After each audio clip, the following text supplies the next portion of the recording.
दोस्तों अस्सलाम वालेकुम, आदाब, नमस्कार। जैसा कि आपको मालूम है कि उत्तर प्रदेश में भी 12 राज्यों के साथ SIR का कार्य शुरू हो चुका है। हमारे यहाँ कोतवाली देहात में भी उसका कार्य जारी है। कुछ लोगों को फार्म मिल चुके हैं और अगर किसी को नहीं मिले हैं तो वो 1-2 दिन के अंदर सभी को अवेलेबल हो जाएंगे। तो इसको लेकर के ख़ास करके ग्रामीण क्षेत्रों में बड़ा भ्रम फैलाया जा रहा है। लोग जो हैं जनसेवा केंद्रों पर लाइन लगाए हुए हैं। किसी को मूल निवास प्रमाण बनवाने की ज़रूरत पड़ रही है, किसी को जाति प्रमाण पत्र बनवाने की कोशिश कर रहे हैं, कोई परिवार रजिस्टर के लिए लाइन में लगा हुआ है। और इसी तरीके से जितने भी उसमें वो दिए गए हैं, ID दी गई हैं, उनको लेने के लिए परेशान हैं। बहुत सारे लोग परेशान हैं, लेकिन किसी को परेशान होने की ज़रूरत नहीं है। इसमें केवल 12 जो ID हैं उनमें से सिर्फ एक ID की आवश्यकता है, किसी और की ज़रूरत नहीं पड़ेगी उसमें। अगर किसी को 2 की आवश्यकता है तो वो उनके जो लिंक्ड हैं लोग हैं, उनसे मुतालिक संबंधी लोग हैं, वो उनकी आवश्यकता पड़ेगी। तो अब सुप्रीम कोर्ट ने आधार कार्ड को भी उसके लिए वैलिड कर दिया गया है। मैं समझता हूँ कि आधार कार्ड तो सभी के पास में अवेलेबल होंगे और आधार कार्ड इसमें कॉलम भी दिया गया है। तो मैं आपसे यही अर्ज़ कर रहा हूँ कि इसमें बिल्कुल भी परेशान होने की ज़रूरत नहीं है और ये बहुत सरल है। भारत सरकार का चुनाव आयोग जो है वो अब तक 8 बार इस प्रक्रिया को करा चुका है। इससे पहले ये 2003 में हमारे यहाँ हुई थी और 2003 की जो सूची है वो भी SIR के द्वारा ही बनाई गई थी, तैयार की गई थी। और अब जो है 2025 में भी ये प्रक्रिया जारी है। इसमें एक नई सूची तैयार होगी। आयोग का मकसद इसमें केवल इतना होता है कि जो लोग लिस्ट में मृतक हैं उनको बाहर कर दिया जाए, जिनकी शादियां हो गई हैं उनका नाम जहां पर उनकी शादी होंगी वहीं पर जुड़ जाए, या कुछ लोग जो है परमानेंटली वो गांव छोड़ करके, शहर छोड़ करके दूसरी जगह शिफ्ट हो गए हैं, उनके नाम उसके अंदर ना रहें और जो जहां रह रहा है उसका नाम वहीं पर आ जाए। तो एक तरीके से लिस्ट को संशोधित करना मकसद है और इसमें कोई भी किसी से कोई नया काम नहीं है, बिल्कुल सामान्य प्रक्रिया है। उस सामान्य प्रक्रिया के तहत भारत निर्वाचन आयोग ने इसके फॉर्म जो है वो अब सभी को, हर मतदाता को अवेलेबल करा रहे हैं। हमारे यहाँ कोतवाली देहात में भी ये लगभग मैं समझता हूँ सभी को अवेलेबल हो गए होंगे और ना हुए हों तो वो 1-8 दिन में सबको अवेलेबल हो जाएंगे। तो इसको जो फॉर्म भरे हैं, जो हमें आज मिले हैं, हमें अवेलेबल हुए हैं, तो उसमें बहुत ही सरल है, बहुत कुछ इसमें ऐसा कुछ नया नहीं है।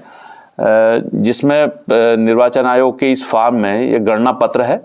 इसमें सबका पहले तो जो हमारे 2024 तक की जो लिस्ट है उसमें जो हमारे नाम हैं, हमारा जो ब्यौरा है वो दिया गया विद फ़ोटो, और उसको वेरीफाई करने के लिए हमें उसमें अपने इसको फिलअप करना है। जैसे पहला इसमें फॉर्म है, ये मैं दिखा रहा हूँ आपको। इस फॉर्म में 3 कॉलम दिए गए हैं। एक तो कॉलम ये है ऊपर जिसमें सभी को भरना है। ये इसमें उसकी जन्म तिथि है, उसका आधार नंबर है, उसका फ़ोन नंबर है, उनके पिता का नाम, उनकी माता का नाम, या अगर पत्नी है तो उसका नाम, पति है तो उसका नाम। इसमें पहले में तो सभी को एक सामान्य तौर से सभी को भरना है, लेकिन 2 कॉलम जो हैं नीचे दिए गए हैं उसमें आपको ख़ास तौर से ध्यान रखना है। एक तो कॉलम यह है बाईं साइड में जिस पर लिखा है पिछले SIR की मतदाता सूची में मतदाता का विवरण। ये केवल उन्हें देना है जो 1 जुलाई 1987 से पहले जन्मे लोग हैं और उनका 2003 की जो SIR वाली लिस्ट है उसमें उनका नाम है, केवल उनको भरना है। और दूसरा जो है, दूसरा कॉलम उनको भरना है कि जो 1 जुलाई 1987 के बाद से जो जन्मे हैं लोग, उसमें उनको भरना है ये, जिनके उसमें नाम नहीं है।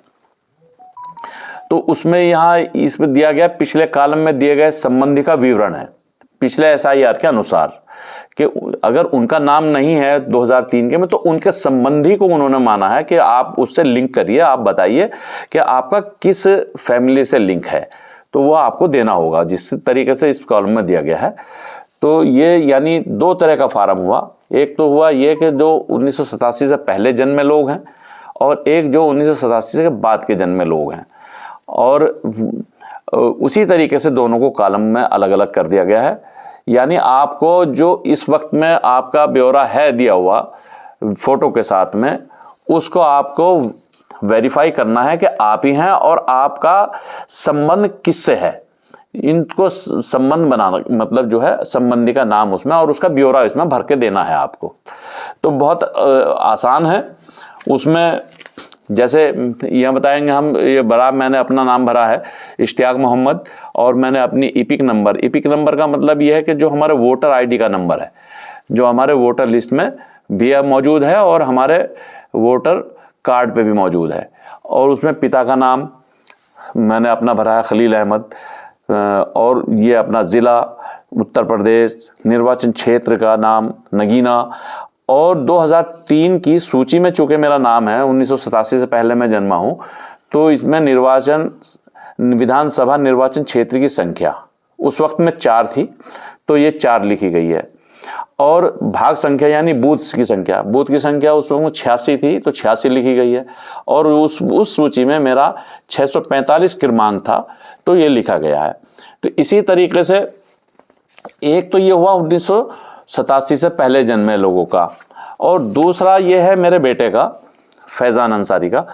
इसमें चूँकि इसका जन्म जो है 1998 में हुआ है, तो सेम वही पहले उनका जन्म तिथि, उसके बाद में आधार संख्या, उसके बाद में मोबाइल का नंबर, फिर उनके पिता यानी मेरा नाम, मेरी ईपिक संख्या, उसके बाद उनकी अम्मा का नाम, उसकी ईपिक संख्या।